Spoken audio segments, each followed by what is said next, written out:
नमस्कार.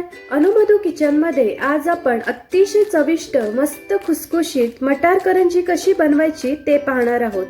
मटार करंजीचं सारण ओलसर होऊ नये आणि करंजी जास्त वेळ खुसखुशीत राहावी म्हणून खास टिप्स दिल्या आहेत. त्यासाठी रेसिपी शेवटपर्यंत नक्की पहा. चला तर मग पटकन रेसिपीला सुरुवात करूया. मटार करंजी बनवण्यासाठी इथे मी 1.5 कप ताजा मटार स्वच्छ धुवून कोरडा करून घेतलाय. मटारचे ताजे ताजे दाणे आहेत. मटार अशा एका डब्यामध्ये काढून घ्यायचा की ज्याचं झाकण व्यवस्थित बसतं. 1.5 कप मटारसाठी अर्धा कप कच्चा बटाटा घेतलाय. त्याच्या अशा बारीक फोडी करून घेतल्यात म्हणजे मटार सोबत बटाटाही छान शिजला जाईल. बटाटा पाण्यातून काढून चांगला निथळून घ्यायचा. आता डब्याचं झाकण लावायचं व कुकरच्या तळाशी ग्लासभर पाणी घालून रिंग ठेवायची व त्यावर हा डब्बा ठेवायचा आहे आणि कुकरचं झाकण लावून 2 ते 3 शिट्ट्या करून घ्यायच्या.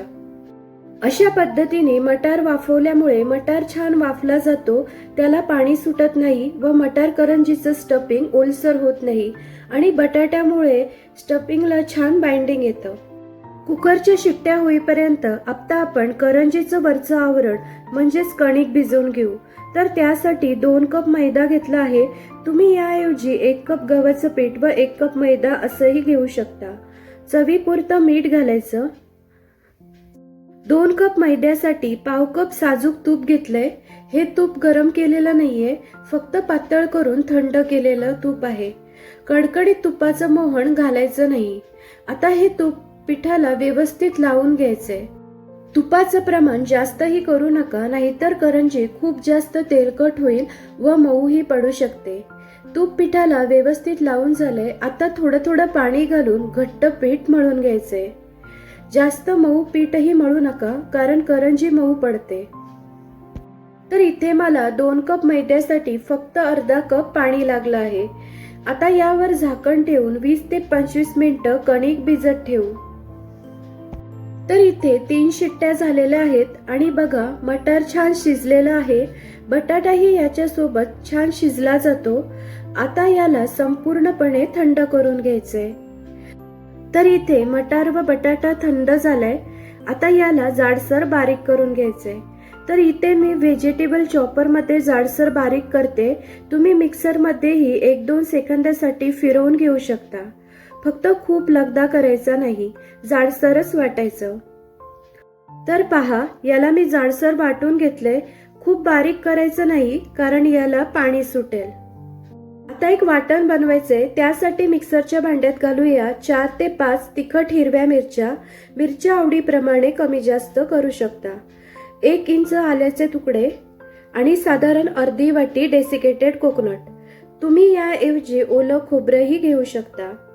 आता पाणी न घालता याचं एकदम बारीक वाटण करून घ्यायचे. तर हे पहा, पाणी न घालता बारीक वाटण करून घेतलंय. आता आपण स्टफिंग बनवायला घेऊ. त्यासाठी गॅसवर कढई ठेवलीये. त्यामध्ये घालूया 1 ते 2 टेबलस्पून तेल. तेल गरम झाल्यावर यामध्ये अर्धा चमचा जिरे घालायचे. जिरे फुलल्यावर यात मगाशी केलेलं वाटण घालायचं व हे वाटण 2 ते 3 मिनिटं मंद आचेवर परतून घ्यायचे.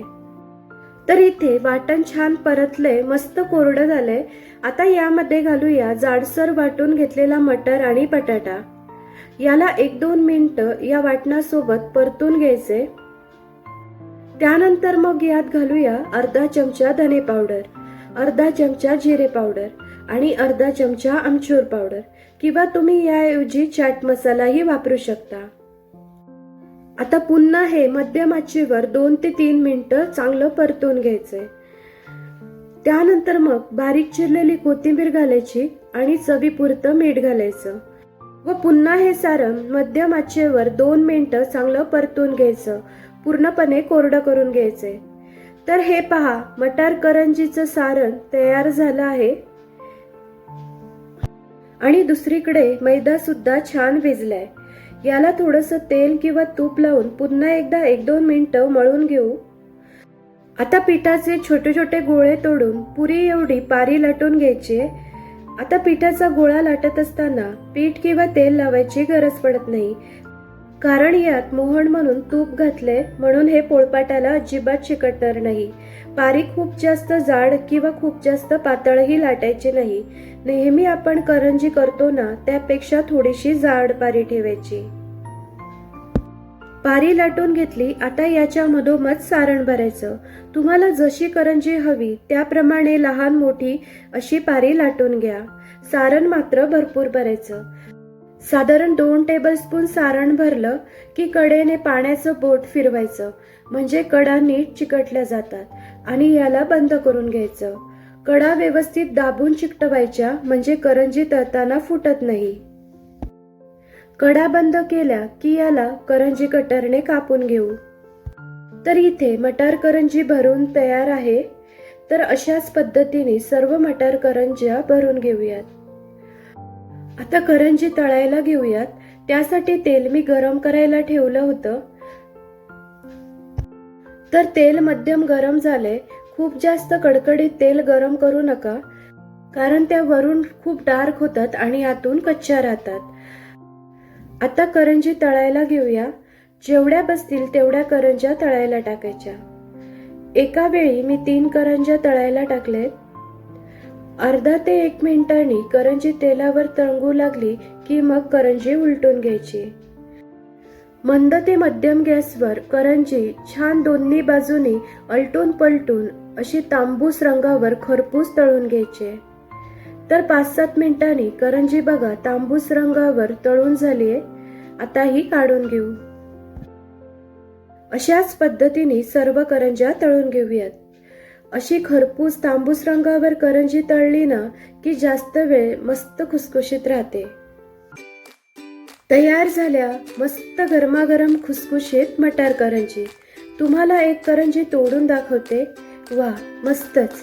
भरपूर सारण आपण या करंजीमध्ये भरलं होतं. मस्त खमंग खुसखुशीत अतिशय चविष्ट ही मटार करंजी लागते. तुम्ही ही मटार करंजी टोमॅटो सॉस सोबत खाऊ शकता किंवा अशीच खाल्ली तरी खूप छान लागते.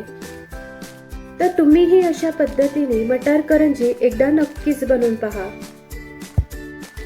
ही रेसिपी तुम्हाला कशी वाटली हे कमेंट्सद्वारे जरूर कळवा. रेसिपी आवडली तर लाईक करा. फ्रेंड्स नातेवाईकांमध्ये व्हिडिओ शेअर करा आणि अजूनही चॅनलला सबस्क्राईब केलं नसेल तर आपल्या अनुमधू किचन या चॅनलला सबस्क्राईब करायला विसरू नका व बाजूचं बेल आयकॉन देखील प्रेस करा जेणेकरून नवीन रेसिपीचे नोटिफिकेशन तुम्हाला मिळेल. पुन्हा भेटूया अशाच एका छानशा रेसिपी सोबत. तोपर्यंत मस्त खा आणि मस्त रहा.